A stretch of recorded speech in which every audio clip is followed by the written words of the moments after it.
tô com saudade de vocês, viu? Eu tô aqui na sala olhando assim para as cadeiras, vendo todos vocês. Mas vamos assistir a aula bem direitinho. Hoje é história, a gente vai postar a agenda, né? Ó, dia 19/2/2021, a disciplina história, a história e o tempo que nós vamos estudar. A revisão da semana é na folha, que é aquela revisão que eu mando toda semana para vocês fazerem na folha, na sexta-feira.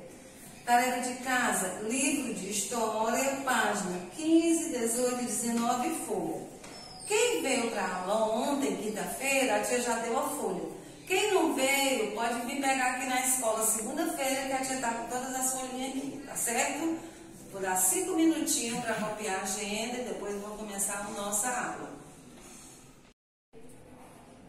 Gente, vamos estudar a história, como a tia falou, né? A gente vai estudar a história e o tempo. Coloquem o livro de vocês na página 12, tá certo? Acompanhando a tia. E podem ir sublinhando, que a tia for sublinhando também, tá certo? Então vamos ler aqui. A história e o tempo. A sociedade em que vivemos passa por diversas mudanças, né? Sempre mudando. A todo momento, novos fatos ocorrem em diversas partes do Brasil e do mundo. Então, a sociedade em que vivemos passa por diversas mudanças. A todo momento vai mudando, tanto no Brasil como em diversas partes do mundo. As pessoas mudam de casa, de emprego, de escola. Além disso, diferentes governadores ou governantes ou presidentes são eleitos e muitas leis são modificadas. Então a gente muda de casa, de cidade, de bairro, de escola, de emprego. Sempre tem uma mudança. E vários governantes também mudam e mudam as leis. Um dos maiores objetivos do estudo da história é justamente entender as mudanças na sociedade ao longo dos anos. Então, um dos objetivos da história é entender a mudança da sociedade ao período dos anos, né? Ao período da sociedade ao longo dos anos. Então, esse é o objetivo da história. Vocês podem até sublinhar. Um dos maiores objetivos do estudo da história é justamente entender as mudanças na sociedade ao longo dos anos. Quando a tia fizer uma pergunta, e vocês já sabem responder. Por isso, é muito importante conseguir medir a passagem do tempo, né? Assim conseguimos saber a que época estão relacionados diferentes acontecimentos, costumes e objetos. Então, é muito importante a gente estudar, é muito importante conseguir medir a passagem do tempo, viu? Vamos observar aqui, ó, que eu tenho uma ladeira e Igreja dos Aflitos, na Bahia, em 1946. Vamos ver como foi a passagem do tempo nessas duas imagens. Ó. Aqui é a ladeira da Igreja dos Aflitos. Ó. Antigamente, era bem atrasada, as casas muito antigas, as ruas não era de asfalto, era de barro.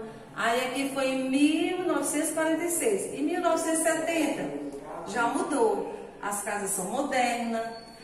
Existe mais casas onde tinha muita árvore, já foram feitas mais casas, as ruas foram asfaltadas. Então houve uma mudança de um tempo para o outro, certo?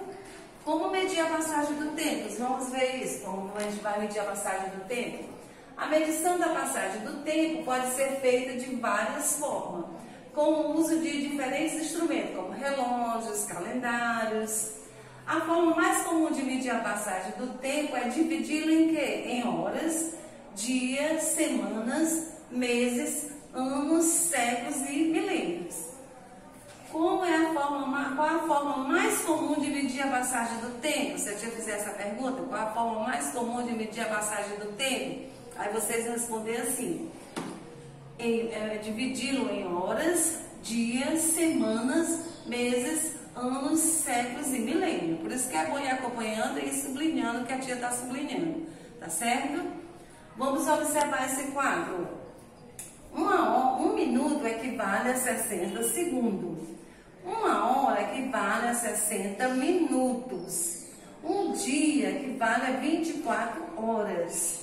Uma semana equivale a 7 dias. Um mês equivale a 28, 29, 30 ou 31 dias. Por quê? Porque tem mês que tem 28 dias, 29 dias, 30 dias ou 31 dias. Um ano equivale a 12 meses. Uma década, 10 10 anos. Um século, 100 anos. Um milênio, 1000 anos. Certo? Agora vamos ver aqui. Ó. No Brasil, utilizamos o calendário gregoriano. Então, qual é o calendário que a gente utiliza no Brasil? O calendário gregoriano. Certo? Vamos sublinhar. Que tem como base o ano em que se acredita que tenha nascido Jesus Cristo. Então, a gente utiliza esse calendário que tem como base o nascimento de Jesus Cristo. É o calendário gregoriano. A gente sublinhou e vocês vão sublinhar também no livro. Desse modo, o ano em que nasceu Jesus Cristo foi o primeiro ano do século I, que vai do ano 1 ao ano 100. O século II começou no ano 101 e termina no ano 200. E assim por diante. Denominamos de AC antes de Cristo. Então, quando você for ler qualquer textozinho que tiver A.C, é antes de Cristo. Os anos que antecedem o nascimento de Cristo. Então, tiver AC antes de Cristo, que é os anos que antecedem o nascimento de Jesus Cristo. Atualmente estamos no século 21, né? Em qual século nós estamos? Século 21, que começou no ano de 2001 e vai até o ano de 2100. E no terceiro milênio, é muito importante vocês saberem disso, nós estamos no século 21 e no terceiro milênio, que teve início no 2001, no ano de 2001, e o terceiro milênio vai terminar no ano de 3000. Então, gente, quando a gente vai perguntar, em que século nós estamos? Século 21, e qual milênio? Terceiro milênio, tá certo? Agora vamos ver aqui, ó, saiba mais, é muito importante a gente saber mais esse textozinho aqui, ó. A contagem dos séculos é um algarismo romano. Quando encontramos texto que fala sobre o passado, é comum que os séculos apareçam em algarismo romano. E vocês estão até estudando algarismo romano, né, com o professor Cleóbio, que eu vi ontem. Dessa forma, o século XIX aparece como século X e X, né? 19, século XIX. E o século XX aparece como século 22X, certo? E assim por diante. Você lembra como representar os números em algarismo romano? Veja a ilustração do lado para relembrar a equivalência entre os algarismos romanos e aqueles que estão habituados a usar os algarismos indo-arábicos. Vocês lembram que eu tive professor de matemática, deu uma tabela só de algarismos romanos, né? Ó, 1, I1, V5, X10, L50, C100, D500, M1000. Vocês lembram a tabela que o professor Cleóbio deu, professor de matemática? A seguir, observe o quadro que mostra alguns acontecimentos da história e os séculos em que eles ocorreram, indicados em algarismos romanos. Aqui tem o ano, os acontecimentos e o século. Então, vamos ler junto com a tia. Ano 1494, assinatura do Tratado de Tordesilhas, foi no século XV. 1500, a chegada dos portugueses ao Brasil, século XV. 1549, acontecimento em 1549, fundação de São Salvador, século XVI. 1654, fim da insurreição pernambucana, século XVII. 1763, mudança da capital brasileira Salvador para o Rio de Janeiro, aconteceu no século XVIII. 1888, abolição da escravatura, século XVIII também, né? Não, século XIX, vem aqui, século XIX. 1904, revolta da vacina, século XX, que nós já vamos estudar. 1960, mudança da capital brasileira do Rio de Janeiro para Brasília, aconteceu no século XX. E 2016, no ano de 2016, foi Jogos Olímpicos no Brasil, século XXI, tá certo? Então, assim que a gente lê o ano, acontecimentos e o século. Pronto, agora vamos estudar outra unidade.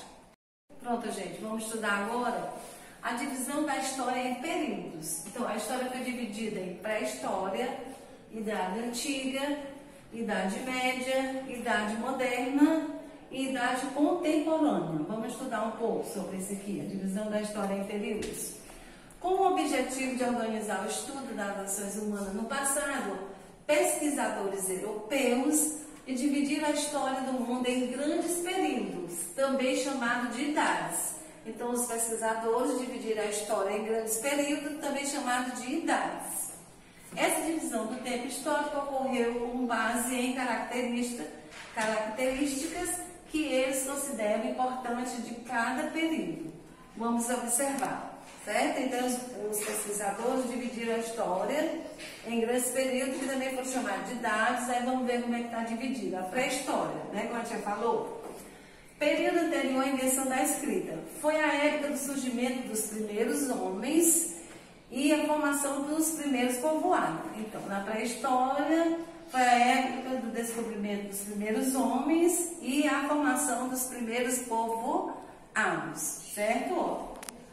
A época do surgimento dos primeiros homens e também eles formaram os primeiros povoados. Aqui é na pré-história. Na Idade Antiga, 4.000 anos, olha o que a gente falou, AC, antes de Cristo. 4.000 anos antes de Cristo.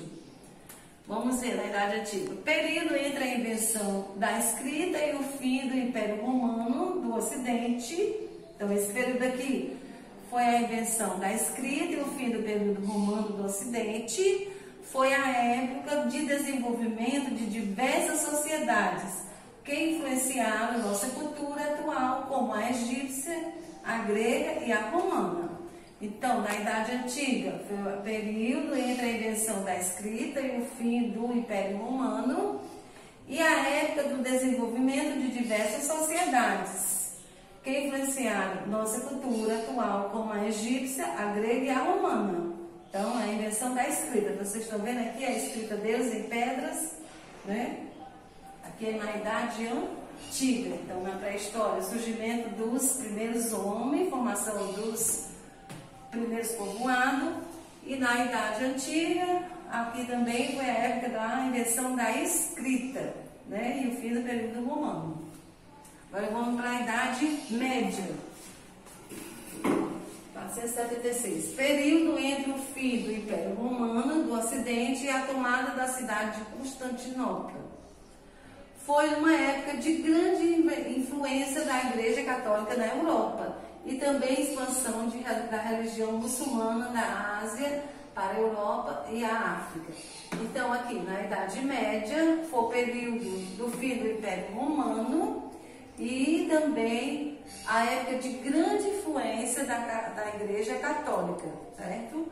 E também a expansão da religião muçulmana da Ásia para a Europa e África. Que o importante é a gente saber, né? Que também foi a grande influência da Igreja Católica na Europa e a expansão da religião muçulmana, aqui na Idade Média.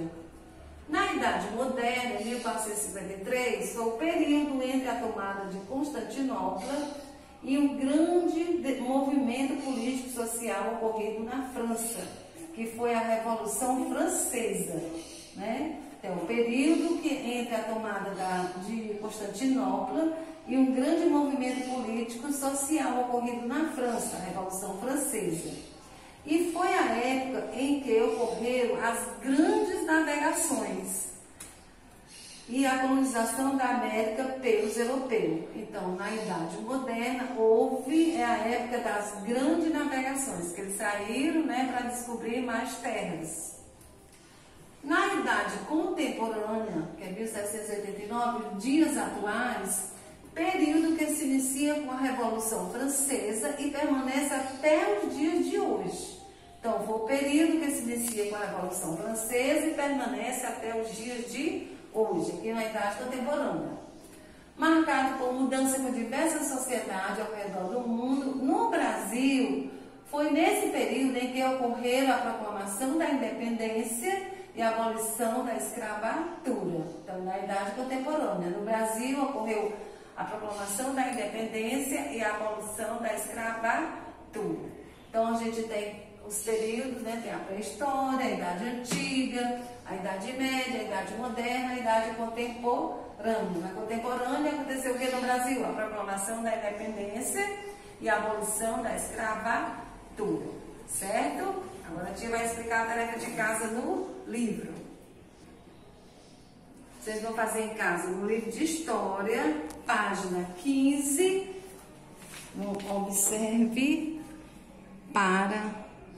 Observe parte de um calendário e responda as perguntas. Vocês vão observar esse calendário aqui, uma parte do calendário, e vão responder as perguntas. Qual é o ano do calendário? Dá para ver aqui qual é o ano do calendário?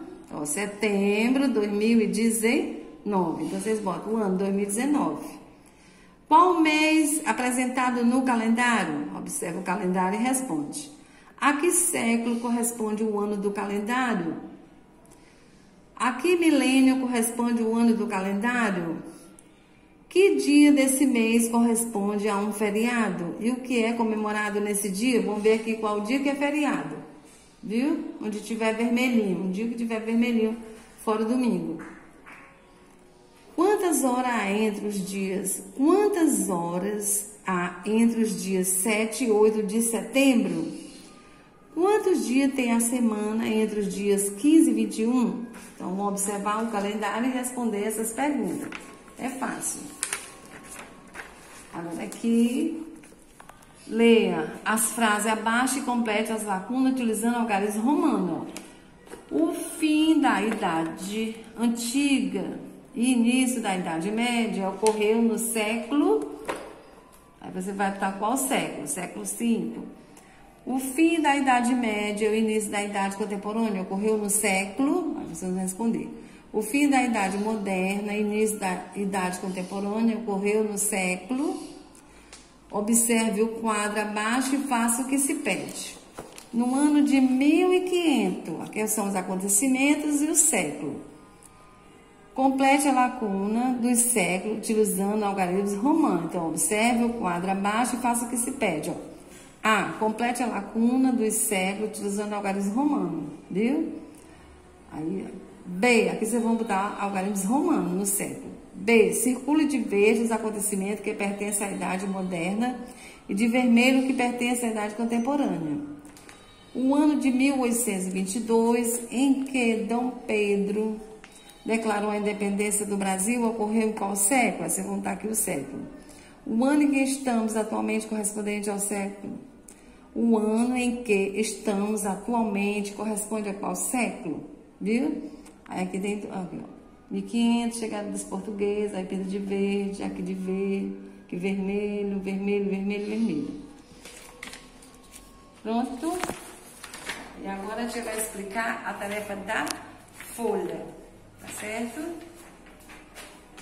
A gente já falou que a revisão da semana de português é aqui, ó. Muitos alunos já receberam, que vieram para a aula quinta-feira, agora quem não veio vai pegar aqui na escola, tá certo? Ó, observe as palavras, escreva o número de grafemas e fonema. Grafemas são as letras. Aí você vai dizer quantos fonemas, quantas letras. Quantos fonemas, quantas letras. Segunda, responda corretamente. Como se classifica os fonemas? O que é alfabeto? Quantas letras há no nosso alfabeto? Complete. No nosso alfabeto existe cinco o que a tia falou? Representa os sons da fala, são os fonemas, né? Representa os sons da escrita. Associa a segunda coluna de acordo com a primeira. Milho, peixe, foguista, vai dizer quantos fonemas tem cada palavra aqui. 5 fonemas, 4 fonemas, 7 fonemas. Qual é o animal considerado o melhor amigo do homem que tem no nome 8 grafemas, que são letras, e 6 fonemas? Então, qual é o animal considerado o melhor amigo do homem que tem 8 letras, grafemas são letras, e 6 fonemas? Você escreve aqui o nome do animal, certo? Escreva uma palavra com as características apresentadas. 5 letras e 4 fonemas. 6 letras e 6 fonemas. Use a letra H quando for necessário e copie a palavra ao lado. Você bota H quando for necessário e copie a palavra ao lado. Complete as palavras com M ou N copias. Modifique as palavras acrescentando M ou N. Ó, tem lembre. Se eu botar um M, vai ficar lembre. Né? Você vai botar o M bem aqui. Não tem lembre? Aí você coloca um M. Vai ficar lembre. Assim por diante. Tá certo? Um ótimo final de semana para vocês. Se Deus quiser, essa semana vai passar logo. E nós vamos retornar presencialmente. Se Deus quiser. Tchau.